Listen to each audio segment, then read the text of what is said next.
ఓం శ్రీ గురుభ్యో నమః. సర్వే జనా సుఖినో భవంతు. ప్రేక్షకులకు నమస్కారం. నా పేరు Tuljapur Vinod, Indian yoga therapist association Telangana ప్రెసిడెంట్ని, ఆది యోగి పరమేశ్వర యోగా ఫౌండేషన్ ఫౌండర్ని. నా పక్కన వారు రామకృష్ణ గారు, ఖమ్మం జిల్లా ఆది యోగి పరమేశ్వర యోగా ఫౌండేషన్ అక్కడ జిల్లా అధ్యక్షుడిగా వ్యవహరిస్తున్నారు. ఈరోజు మనం నేర్చుకోవాల్సినటువంటి అభ్యాసం అతి ముఖ్యమైనటువంటి, ఇప్పుడు చాలామంది కూర్చొని తుంటి సమస్య వస్తుంది. చాలామందికి బైక్ మీద నడిపించి లేదా డ్రైవర్స్కి చాలామందికి తుంటి సమస్య వస్తుంది. గల కారణం ఏంటి? Proper way sitting, proper way work మనం చేయకపోవడం ద్వారా, సరిగ్గా కూర్చోకపోవడం ద్వారా ఈ తుంటి సమస్య వస్తుంది. మొదటిది. తర్వాత ఎక్కువ నిలబడిన వాళ్ళకు కూడా వస్తుంది, ఎక్కువ కూర్చొని వాళ్ళకు వస్తుంది, ఎక్కువ నిలబడిన వాళ్ళకు కూడా వస్తుంది ఈ సమస్య. తర్వాత ఏదన్నా ఇట్లా ఫిజికల్ ఎక్సర్సైజ్ కానీ, ఏదైనా బరువు ఎత్తినప్పుడు కానీ, ఇలాంటప్పుడు బై మిస్టేక్ ఏదన్నా తప్పు జరిగితే మనకు కానినప్పుడు, దానికంటే ఎక్కువ మనం ప్రయత్నం చేసినప్పుడు కూడా ఈ తుంటి సమస్య వస్తుంది. పెద్ద నరం, సియాటికా సయాటికా, లైక్ ఈ పెద్ద నరం ఏదైతే ఉందో ఆ పెద్ద నరం ఒకవేళ బెనికినం కానీ, కొంచెం అటు ఇటు అయినప్పుడు కానీ ఈ సమస్య అలాగే ఉంటుంది, నడనీయకుండా చేస్తుంది. అలా మనకు చాలా సమస్య. కూర్చున్నప్పుడు ప్రాబ్లమే, నిలబడ్డప్పుడు ప్రాబ్లమే, అలా పడుకోకున్నప్పుడు నిద్ర లేకుండా చేస్తుంది, అలా మాత్రలు వేసుకోవాల్సింది వస్తుంది, పెయిన్ కిల్లర్.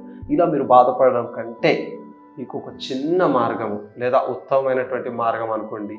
థెరపిటికల్గా ఏ విధంగా నేర్చుకోవాలో ఈరోజు కొన్ని ఆసనాసు, ఎక్సర్సైజ్ ఏవి చేయాలో మనం నేర్చుకుందాం. ఓకేనా? జాగ్రత్త పడాల్సింది ప్రాపర్గా సిట్టింగ్ కూర్చోవాలి.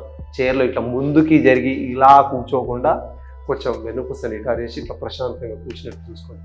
కంఫర్ట్గా కూర్చోగలిగితే ఆ సమస్య మీకు రాదు. ఓకేనా? బైక్లో కూడా మనం ఎక్కువ ఇట్లా మనం చేస్తూ ఉంటాం కాబట్టి ఆ వేలో కూడా మనకి ఈ సమస్య వస్తుంది. అందుకోసమే అదొక సమస్య. బైకులు కూడా మంచిగా ఉంచుకోండి. ఎందుకంటే నేను కూడా కొన్ని సందర్భాల్లో బైక్ చాలగానప్పుడు బాగా ప్రయత్నం చేసి నాకు పట్టేసుకుంటే, నేను అంటే కొంచెం థెరపిస్ట్గా ఏదో కొంచెం ఎక్సర్సైజ్ చేసేసి సెట్ చేసుకున్నాను. కానీ అది మీలాంటి వాళ్ళకు ఒక నెల రోజుల నుంచి 2 నెలల వరకు మీకు ఒక ఇబ్బంది కలుగుతుంది. అంటే ఎక్సర్సైజ్ థెరపిస్ట్లకు ఏంటంటే కొంచెం ఎక్సర్సైజ్ చేసి అయినా వాళ్ళ బాడీని వాళ్ళు సతమితం లేదా బ్యాలెన్సింగ్ చేసుకోగలుగుతారు. కానీ నార్మల్ వ్యక్తులకు అది కొంచెం ఇబ్బంది అవుతుంది. ఓకేనా? మనం చేయాల్సినటువంటి ఎక్సర్సైజ్ మనం ప్రారంభిద్దాము. ముఖ్యంగా ఫస్ట్ చేయాల్సినటువంటి ఎక్సర్సైజ్ ఏదో మనం ఈరోజు నేర్చుకుందాం. ముఖ్యంగా ఫస్ట్ చేయాల్సినటువంటి ఎక్సర్సైజ్, ఫస్ట్ ప్రారంభంలో మనం పొజిషన్కి వచ్చేస్తున్నాం. వన్ సైడ్ పొజిషన్కి వచ్చేస్తున్నాం. మనం కపోతాసన, కబూతర్ అంటే కపోత అంటే పావురం ఏదైతే ఉందో ఆ పావురం ఎలా అయితే ఉంటుందో ఆ పావురం యొక్క పొజిషనే కపోతాసనం.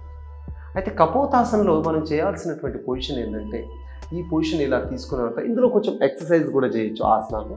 ఈ పొజిషన్కి రావాలి. ఇట్లా ఈ పొజిషన్ వచ్చినప్పుడు ఇక్కడ ఏదైతే మనం ఈ పార్ట్ మనకు వచ్చినప్పుడు సమస్య, ఈ పార్ట్ బాగా గమనించి బాగా స్ట్రెచ్ చేయాలి. స్ట్రెచ్ చేస్తే బాగా సాగుపాలని, అలా ఎంత సాగితే అంత అద్భుతంగా పనిచేస్తుంది. మీకు ఆ తుంటి సమస్య ఎవరికైతే ఉంటుందో వాళ్ళు ఈ అభ్యాసం కనుక చేస్తే, ఈ ఆసనం కనుక ఒక 2 నిమిషాలు ఉండగలిగితే మీ సమస్య తగ్గుముఖం అవుతుంది, మారుస్తుంది, పాదం మారుస్తుంది.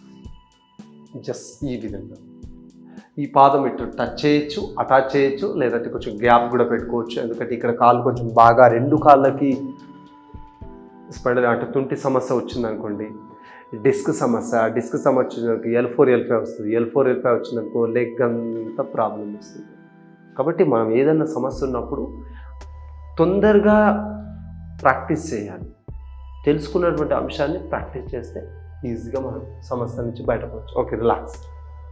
తర్వాత ఇదే పొజిషన్లో మనం హనుమాన్ దండ్ అభ్యాసం చేస్తాం. సో దృఢమైనటువంటి శరీరం రావాలన్నా, దృఢమైనటువంటి కండరాలు రావాలన్నా, మన యొక్క ఈ యొక్క పెద్ద కండరం ఏదైతే ఉందో, ఈ పెద్ద కండరం, ఈ టైబోన్ ఏదైతే ఉందో దానికి బాగా స్ట్రాంగ్గా ఉంచుకోవాలన్నా ఈ యొక్క ఎక్సర్సైజ్ తర్వాత ఇది బాగా యూజ్ అవుతుంది. 1 2 3 అభ్యాసం చేస్తూ కుడివైపు బెడవండి ఇలా ఈ విధంగా అభ్యాసం చేయాలి. తర్వాత మారుస్తూ ఈ విధంగా చేస్తే సరిపోతుంది. ఓకే. తర్వాత ఇది మధ్యలో కూడా తీసుకురావచ్చు. కుడిది ముందుంది కాబట్టి దక్షిణ అశ్వసంచలనాసనం సూర్య నమస్కారాల్లో అభ్యాసంలో ఉంటుంది. దక్షిణ అశ్వసంచలనాసనం వెడమది ముందుకు తీసుకొచ్చినప్పుడు వామ అశ్వసంచలనాసనం. గుర్రం ఏదైతే ఉందో ఆ గుర్రం సవారి ఏదైతే ఉందో ఆ సవారి లాంటి ఆసనం అన్నట్టు. సో మనం అశ్వ అంటే గుర్రం అంటే అశ్వానికి సంబంధించినటువంటి ఈ పొజిషన్ ఏదైతే ఉందో సూర్య నమస్కారాల్లో బాగా అభ్యాసం చేస్తున్నప్పుడు వాళ్ళకి అభ్యాసం తెలుస్తుంది. సూర్య నమస్కారంలో ఈ పొజిషన్ బాగా ఉపయోగపడుతుంది మనకి. రిలాక్స్, ఒక్కొక్క పాదం పైకి ఎత్తుతూ క్రాస్. పూర్తిగా మనం ఏం చేస్తున్నామంటే ఆ పాదాన్ని చూడాలి, అంటే మన యొక్క అరికాల్ని చూస్తే మనకి ఎక్కువ బెనిఫిట్స్ వస్తాయి. ఇట్లా అపోజిట్గా ఆ విధంగా తర్వాత చేంజ్. నెక్స్ట్ ఇన్హేల్, ఈ విధంగా మనం అభ్యాసం చేసుకోవచ్చు. రిలాక్స్. తర్వాత గోముఖాసనం సిట్టింగ్, కూర్చోండి. గోముఖాసనం అభ్యాసం చేయండి. సింపుల్ ఆసనం గోముఖాసనం. సింపుల్గా ఆవు ఎంత మేలు చేస్తుందో అదేవిధంగా ఆవు యొక్క ఆసనం కూడా అంతే మేలు చేస్తుంది. మనకి అథరైటిస్ సమస్య రాకుండా చేస్తుంది. ఈ గ్యాస్ సమస్య, మలబద్ధక సమస్య, ఇలా చిన్న చిన్న సమస్యలన్నీ క్లియర్ చేయడానికి బాగా ఉపయోగపడుతుంది. అదేవిధంగా మనకి తుంటి సమస్య నుంచి బయటపడడానికి కూడా బాగా ఉపయోగపడుతుంది గోముఖాసనం. ఓకేనా? చలో రిలాక్స్. తర్వాత మారుస్తూ ఒకసారి చేయండి. చూడండి పొజిషన్ చూడండి. సింపుల్గా ఇట్లా కూర్చున్నాము వజ్రాసనంలో. ఎట్లాగో వజ్రాసనం అందరికీ వచ్చేస్తుంది కాబట్టి దాంట్లో కొంచెం దీన్ని పైనుంచి కింద తీసుకొచ్చి ఇలా పెట్టేసి పడేసినాం అనుకోండి, కంఫర్టబుల్గా కూర్చుంటే వచ్చేస్తుంది ఆసనం. చాలా సింపుల్ వేలోనే చేయొచ్చు మీరు.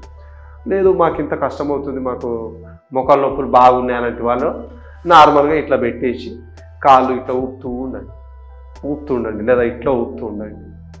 నెక్స్ట్ మీకు బటర్ఫ్లై చేపిస్తున్నాం కాబట్టి ఆ పొజిషన్లో ఎట్లయినా ఊపాలి, కానీ ఊపాలి. ఎక్కడికైనా ఈ లెగ్గినంతా మనం తగ్గించుకునేంత వరకు కాన్సన్ట్రేషన్ దీని మీద పెట్టాలి, డాక్టర్ల మీద కాదు.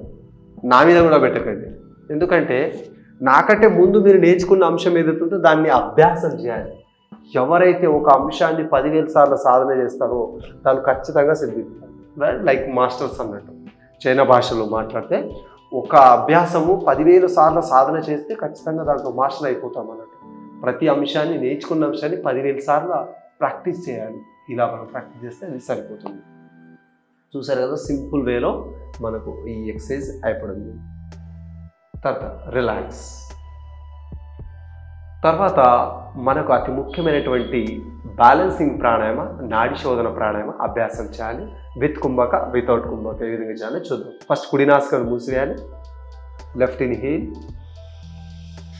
Right exhale, right inhale, left exhale, left inhale, right exhale, right inhale, left exhale.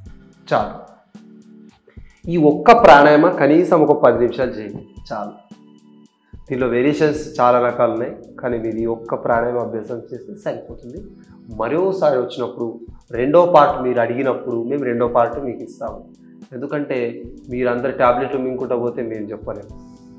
కాకపోతే మీరు క్వశ్చన్స్ వేయాలి కింద కామెంట్ రూపంలో. మీరు క్వశ్చన్స్ వేస్తే ఖచ్చితంగా మీ హెల్ప్స్, మీ యొక్క ఫ్రెండ్స్, మీరు చూసినటువంటి వాళ్ళు మీ ఫ్రెండ్స్కి పంపించాలి, మీ ఫ్రెండ్స్ను వాళ్ళ బంధువులకు పంపించాలి. అలా ఆటోమేటిక్లీ మౌత్ పబ్లిసిటీ కావాలి, తర్వాత మీడియా పబ్లిసిటీ కావాలి. ఈ విధంగా పూర్తిగా ప్రతి ఒక్కరికి ఈ యొక్క తుంటి సమస్య ఉన్నప్పుడు పరుగు పడకుండా ఇట్లా ఒక సమస్యకు మనకు ఒక పరిష్కారం ఉంది, అత్యద్భుతంగా మనం ఫిజికల్ ఎక్సర్సైజ్ ద్వారా, సింపుల్ థెరపిటికల్ ఎక్సర్సైజ్ ద్వారా, థెరపిటికల్ ఆసనాల ద్వారా థెరపిటికల్గా మనం నేర్చుకున్నట్లయితే దీన్ని మనం కంట్రోల్ పెట్టవచ్చు.